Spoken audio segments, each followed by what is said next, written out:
Hi, English 285 class. It's me, your teacher.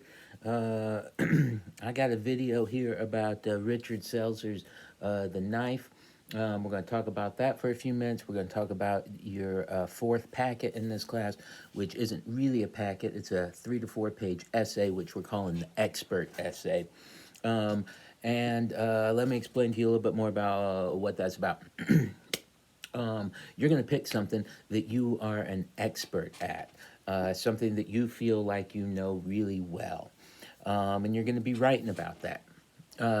Now, the first thing that people say is, well, but Pete, I'm not an expert at anything, which just isn't true. You are expert at all sorts of things. They might not be the traditional things that you think of when people think about somebody with expertise, but for instance, you might be an expert at working the remote control without looking at it. You might be an expert at annoying your little brother. You might be an expert at procrastinating on doing your work. You get what I'm saying here? Like, you don't have to be a ballet dancer or a figure skater or something. You can be an expert at any number of things, and we all are experts at stuff. Also, too, there's the idea that there are a number of things that we're all experts at that we sort of take for granted. I want to say, like, we're mostly all experts at using forks and knives and spoons and stuff. And we just take that skill for granted, or writing, or reading, right? These types of things. So, first of all, you're going to come up with something that you're an expert at. I might, for myself, I might say I'm an expert at playing guitar.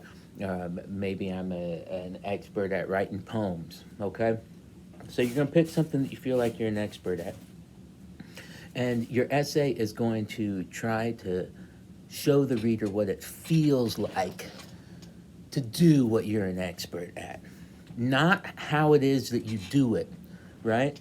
But how it feels like for you when you're working on it or when you're doing your thing. So, for instance, the model that we're using for this assignment is this piece, The Knife by Richard Selzer.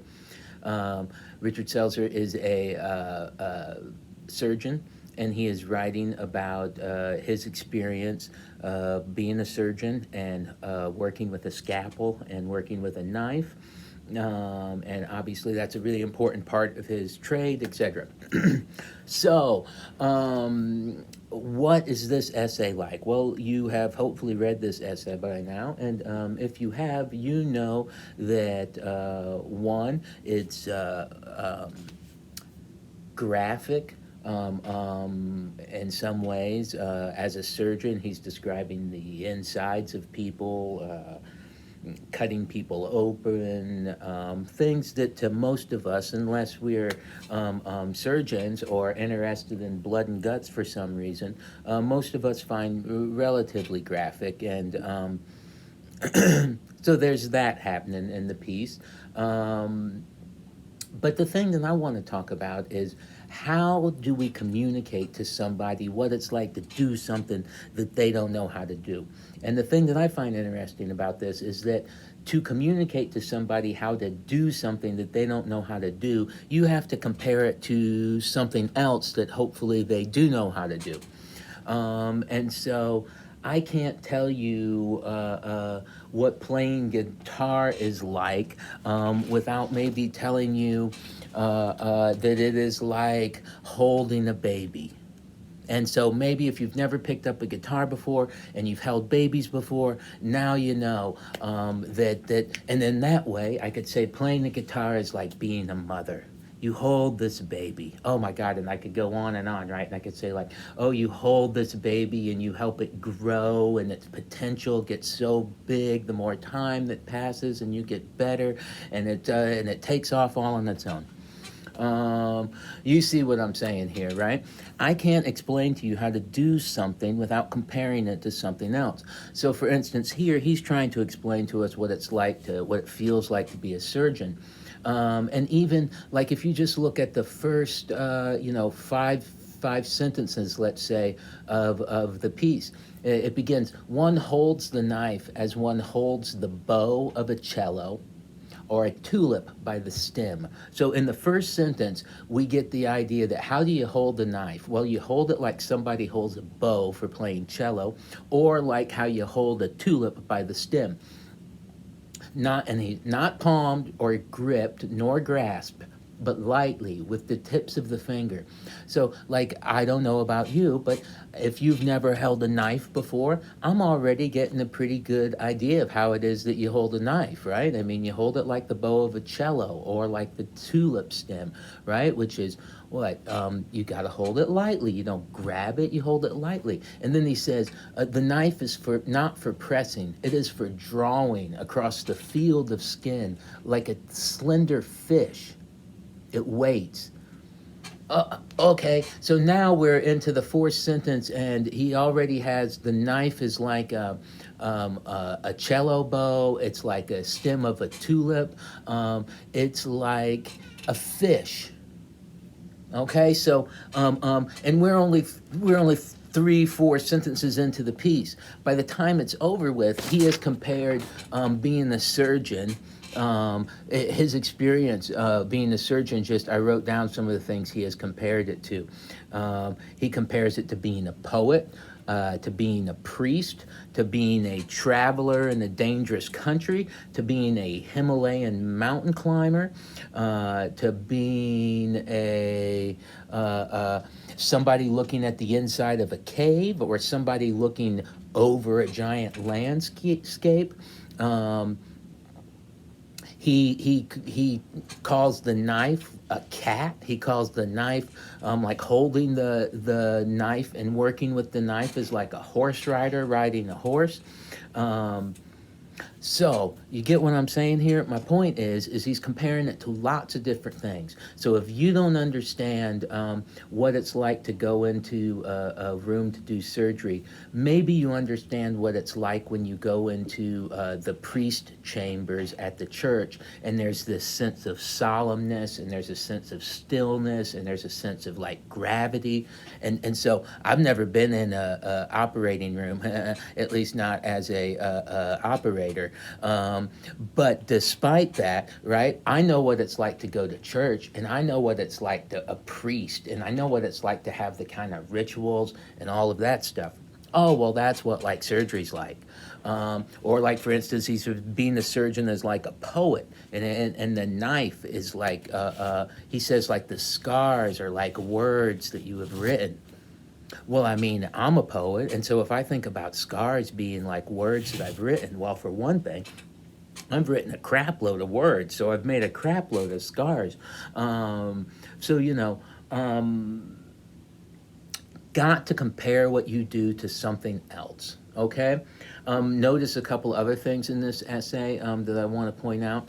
That he explicitly at one point says there are sounds, and then he lists what sounds he hears when he's in the operating room. He says there are colors, and he lists what colors he sees, the colors of the sheet, the color of the insides of the person, etc. He has a part where he talks about the things that happen that are absurd.